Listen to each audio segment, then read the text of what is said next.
Good morning. Good morning, Prashant Reddy. Very good morning, sir. Morning. Um, I will start the class.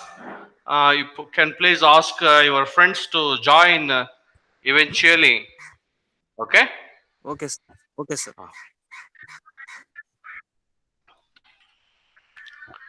Today we discuss the important topic in the module 3, digital evidences, digital forensics and its process. We have discussed it in the previous class.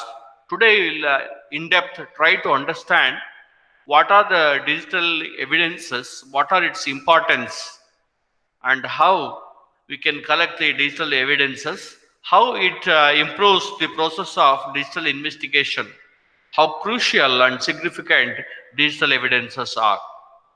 We will try to understand these points. Very first, digital evidences. We'll have a clear introduction about digital evidences. Digital devices are everywhere in today's world, helping people communicate locally and globally with ease. Most people immediately think of computers, cell phones, and the internet as the only sources for digital evidence, but any piece of technology that processes information can be used in a criminal way. For example, handheld games can carry encoded messages between criminals, and even newer household appliances, such as a refrigerator with a built in TV, could be used to store, view, and share illegal images. Therefore, it's highly important to understand technology is whether being used in a right way or it is being misused, and the law technology in a right way, if used, helps definitely to bring the social uh, 5.0. So please look at what is social 5.0, like industry 4.0, education 4.0. Japan country has come up with a concept of social 5.0, where they want to solve the social problems with the technology. Digital evidences is defined as information and data of value to an investigation that is stored on, received, or transmitted by an electronic device. This device can be acquired when electronic devices are seized and secured for examination. So whenever we get a cyber case filed, then a digital forensic investigation officer has to do the investigation. During that time, what are the different digital gadgets or tools involved in the crime will be seized by the investigation officer.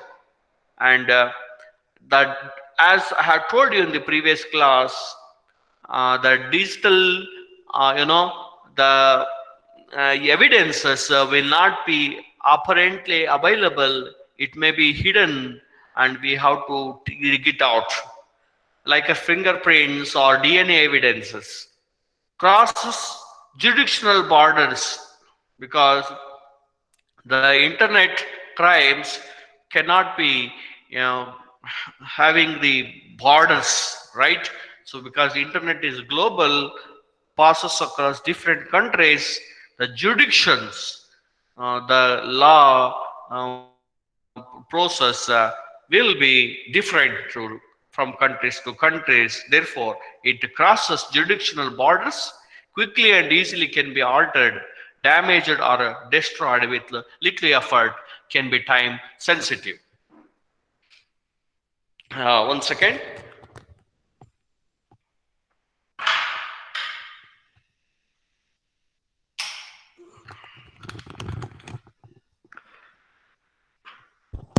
Ah, okay.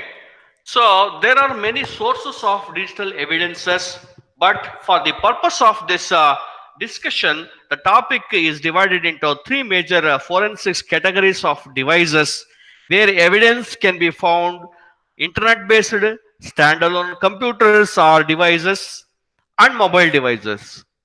These areas tend to have different evidence gathering processes, tools, and concerns, and different types of cybercrimes tend to lend themselves to one device or other.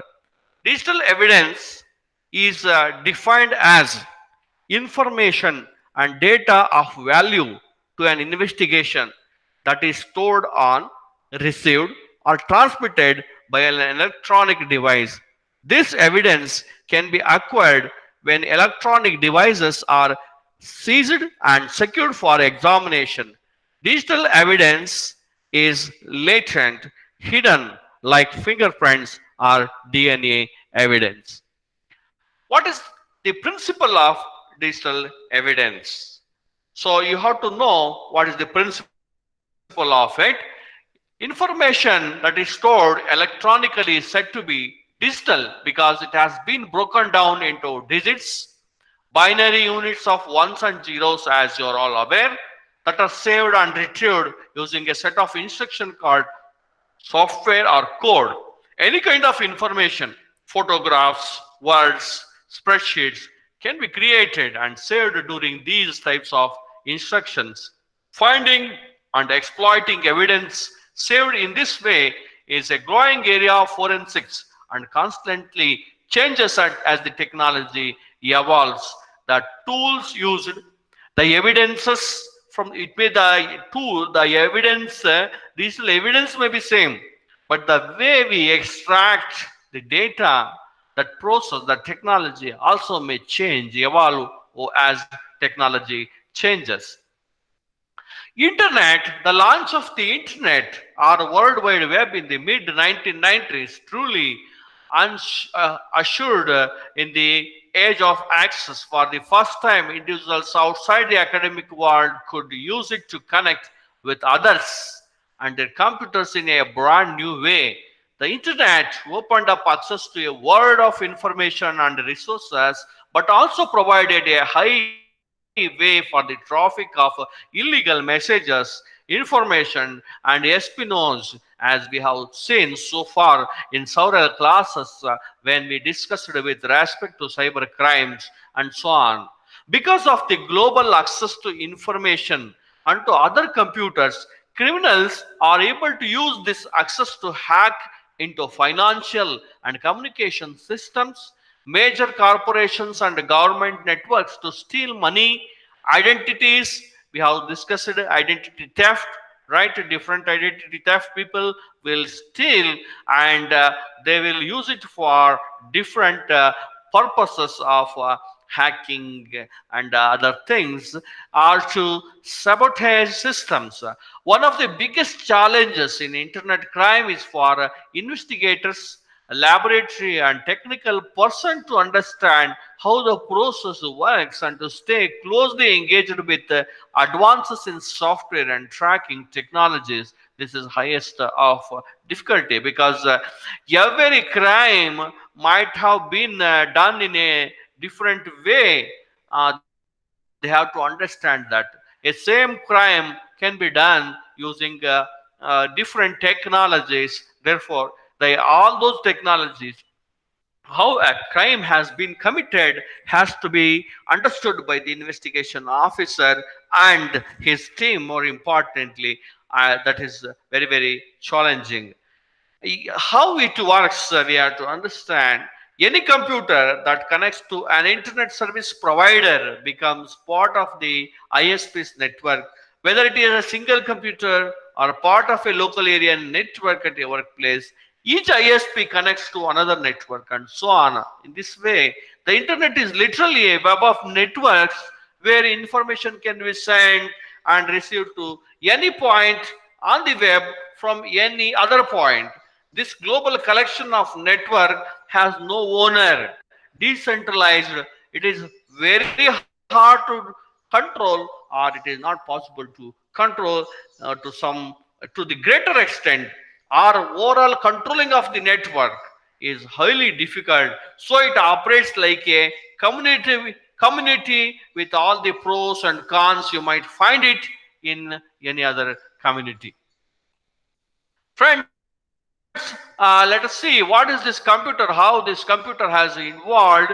In the late 1970s, employees at the Flagler Dog track in Florida used a computer to create and print fraudulent winning tickets.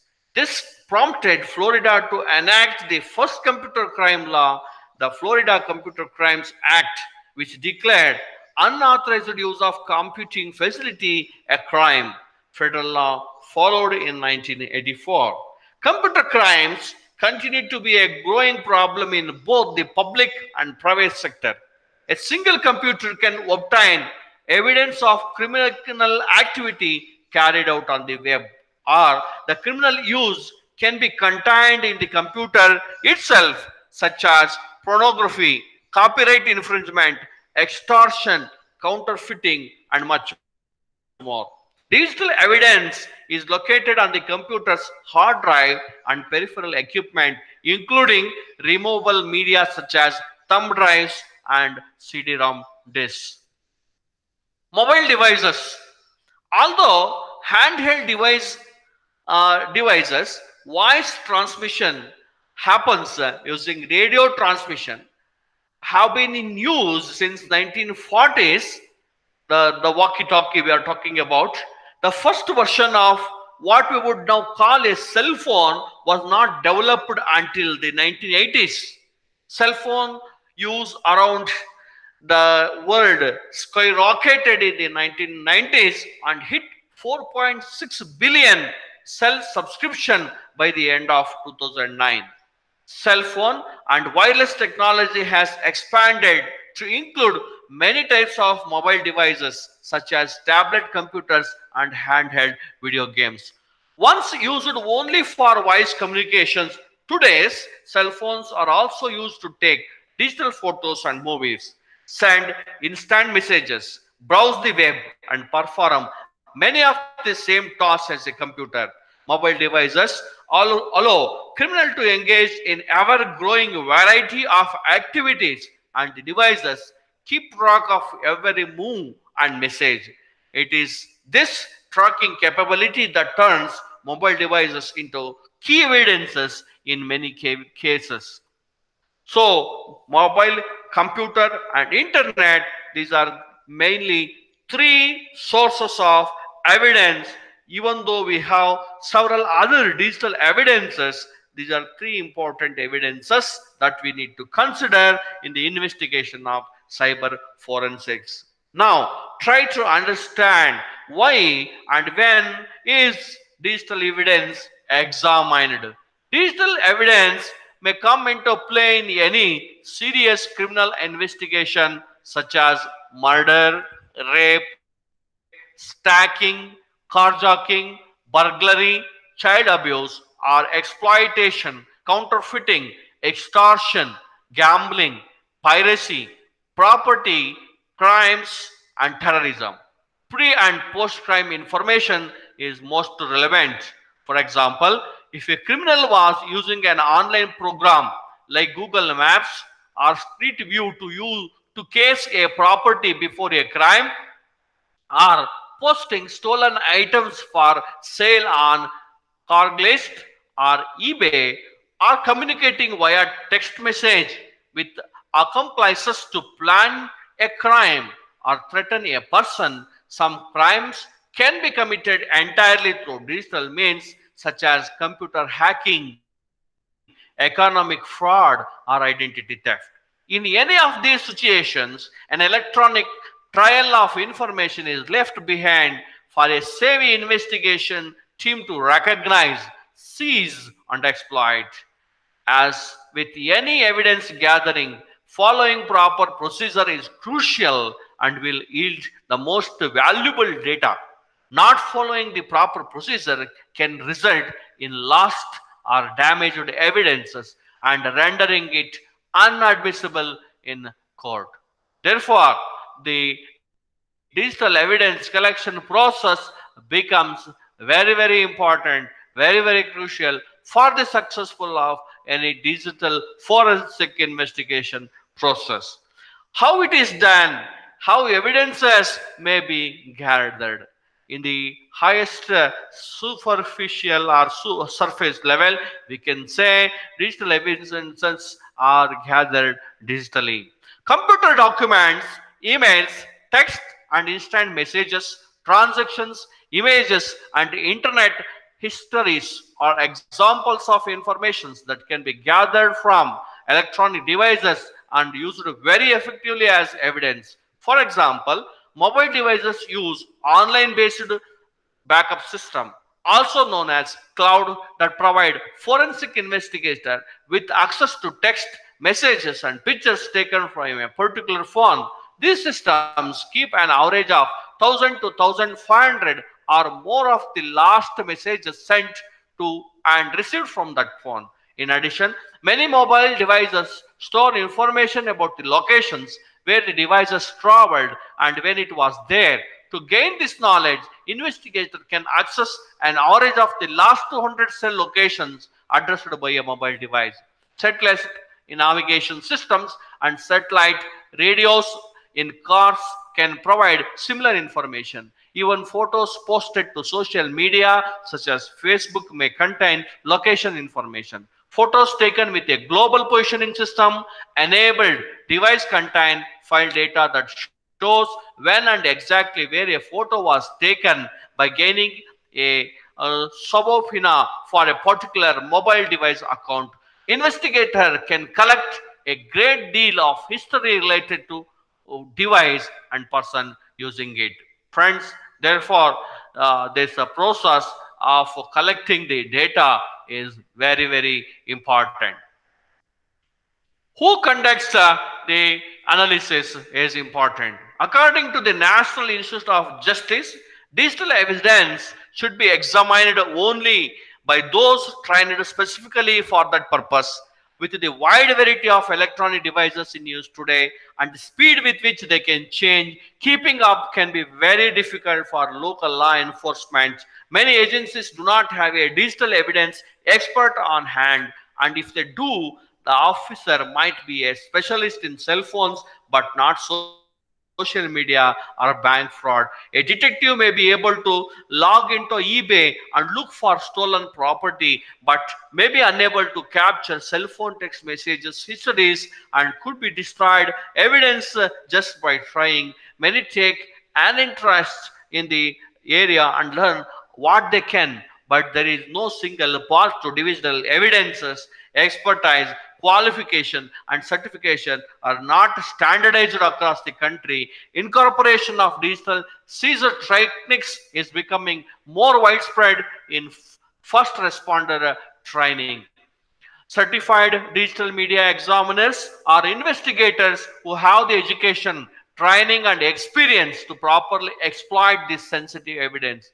That said, there is no single certifying body, and certification programs can contain different courses of study. Generally speaking, these professionals have demonstrated core competencies in pre-examination procedures and legal issues, media assessment and analysis, data recovery, specific analysis of recovered data, documentation and reporting, and presentation of findings. While it is not possible for them to train for a specific investigation in depth, they have to apply continuously their knowledge, and they need to keep learning the new technologies and to be prepared, to be up to date to make the investigation. While certification of examiners is not required in most agencies, it is becoming a widely valued asset, and the numbers of certified examiners will increase. Vendor neutral, not software based but theory and process based certification is offered through Digital Forensic Certification Board (DFCB), an independent certifying organization for digital evidence examiners. The National Computer Forensics Academy at the High Tech Crime Institute and some colleges in India and abroad. Therefore, that information, DFCB and all, you have to see for the benefit of you to take up your career in cybersecurity and digital forensics area. Most states have at least one laboratory or section for digital forensics and a variety of task forces, including internet crimes against children, joint terrorism task force, and narcotic and property crimes. These forces comprise officers with specialized training, including search, seizure, and exploitation of digital evidence as it pertains to their area of expertise. Agencies and investigators must work together to ensure the highest level of security and evidence handling is used. In the United States, the FBI can provide assistance in some specialty areas. How digital evidences are collected? On the scene, as anyone who has dropped a cell phone in a lake or had their computer damaged in a move or a thunderstorm knows, digitally stored information is very sensitive and easily lost. There, there are general best practices developed by organizations like SWGDE and NIJ to properly seize devices and computers. Once the scene has been secured and legal authority to seize the evidence has been confirmed, devices can be collected. Any passwords, codes, or pins should be gathered from the individuals involved, if possible, and associated charges, cables, peripherals, and manuals should be collected. Thumb drives, cell phones, hard drives, and like are examined using different tools and techniques. This is most often done in a specialized laboratory. First responders need to take special care with the digital devices in addition to normal evidence collection procedure to prevent exposure to things like extreme temperatures, static and electricity, moisture. Friends, seizing of mobile devices. Devices should be turned off immediately and batteries removed. As you know, if possible, turning off the phone preserves cell tower location and information and call logs and prevents the phone from being used, which could change the data on the phone. In addition, if the device remains on, remote destruction commands could be used without investigators' knowledge. Some phones have an automatic timer to turn on the phone for updates, which could compromise data. So battery removal is optimal. In the same way, if the device cannot be turned off, then it must be isolated from its cell tower by placing it in a Faraday bag or other blocking material set to airplane mode or Wi-Fi, Bluetooth or other communication system must be disabled. Digital devices should be placed in anti-static packaging such as paper bags or envelopes and cardboard boxes. Plastic should be avoided as it can convey static electricity or allow buildup of condensation or humidity. In emergency or life-threatening situations, information from the phone can be removed and saved at the scenes, but great care must be taken in the documentation of the action and the preservation of the data. When sending digital devices to the laboratory, the investigator must indicate the type of information being sought, for instance, phone numbers and call histories from a cell phone, emails, documents, and messages from a computer or images on a tablet. What kind of results can be extracted from analysis of digital evidence is the question that we need to understand. If evidence collection and analysis is conducted properly, examiner can secure information that can support criminal activity claims through dialogue or message exchange, images and documents. The examiners will generally provide all the supporting documentation, highlighting relevant information, but also a report detailing what was done to extract the data. As with the evidence of other types, chain of custody and proper collection and extraction techniques are critical to the credibility of evidence and must be thoroughly documented. What are the limitations regarding the evidence that can be gained from digital evidences? Very important question. Investigative limitations are primarily due to encryption and proprietary systems that require decoding before data can even be accessed. Unlike what is portrayed on popular television crime shows, decoding an encrypted password can take a very long time, even with sophisticated software. There are both legal and technical limitations in this area of investigation. Laws governing processing and prosecution are different from state to state. Digital crime can easily cross jurisdictions, making standardization an increasingly critical law enforcement issue. Privacy laws and issues are the most limiting areas of search. Without proper authority to search or seize electronics, the information contained on the device may not be used. Internet and personal device privacy laws can be confusing. In addition to it, people's understanding of privacy tends to be generational. Younger people tend to believe that they should have access to information freely, but their movements and communications are inherently private. Older users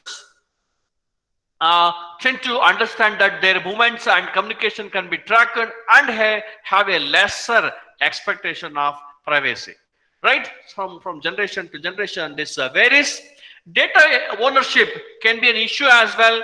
In a recent ruling in Colorado, the holder of a password was compelled to divulge the password, but in doing so, did not have to admit knowledge or ownership of the data protected by the password. This is akin to a landlord being able to unlock a rental apartment with no responsibility for what might be inside the unit. In this case, it would still be up to the investigator to tie the two together. Right? Wiretapping glass can also come into play, particularly with regard to mobile phone seizures. Intercepting a call without a court order violates an expectation of privacy. Even after a phone has been seized, any calls or messages received by the phone cannot be used as the holders of the phone. Law enforcement comes into picture. These are the certain challenges one has, right? So privacy laws and issues are most limiting areas of research, and so this is the people during the investigation they may say the privacy is violated. How is quality control and assurance is performed is another important question. Quality control and assurance is similar to other forensic specialties in that laboratory must have and follow guidelines in addition to the responders and analytics. SWEDGE brings together organizations actively engaged in the field of digital and multimedia evidences in the US and other countries to foster communication and cooperation as well as to ensure quality and consistency within the forensic community. Practices have been cited by the European Network Forensic Science Institute, Forensic Information Technology Working Group, ENFSI, FITWG in short, and in publication. So according to the SWATs, minimum requirements for quality assurance in the process of digital and multimedia evidence laboratories must have and follow a written quality management that is documented in quality manual.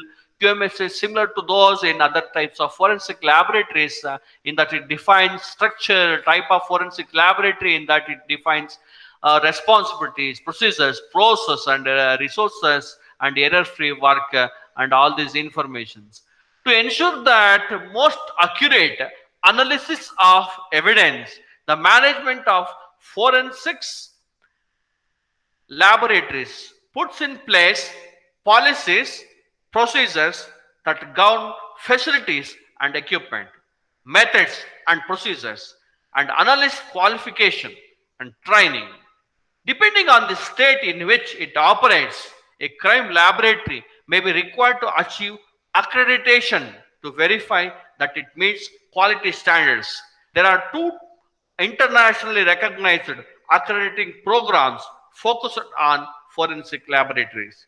The American Society of Crime Laboratory Directors Laboratory Accreditation Board, the American Society of Crime Laboratory Directors Laboratory Accreditation Board, and ANSI ASQ National Accreditation Board. Right? So these are the two boards from which we can obtain the accreditation for maintaining the quality of the laboratory. Friends, today we have discussed in detail what is the digital evidence, how it can be collected, how critical is the digital evidence collection, what are the challenges, how privacy issues comes into digital investigation process, and what are the digital certifications one is looking for. DFCB kind of board where they offer the digital certifications are going to be crucial, and laboratories who are required to go for accreditation for ensuring the quality of the investigation process. So if you are having the certification and understanding of the technology and processes, definitely you'll be having a red carpet welcome in this area. I request all of you to explore your career in this direction, look at different certification programs. Friends, we have to work hard, smart, and in a relevant way so that we get the value to our career, to our life. I thank all the participants for patiently listening on Sunday, a class of digital evidence. I thank you one and all. I am concluding this class. Thank you.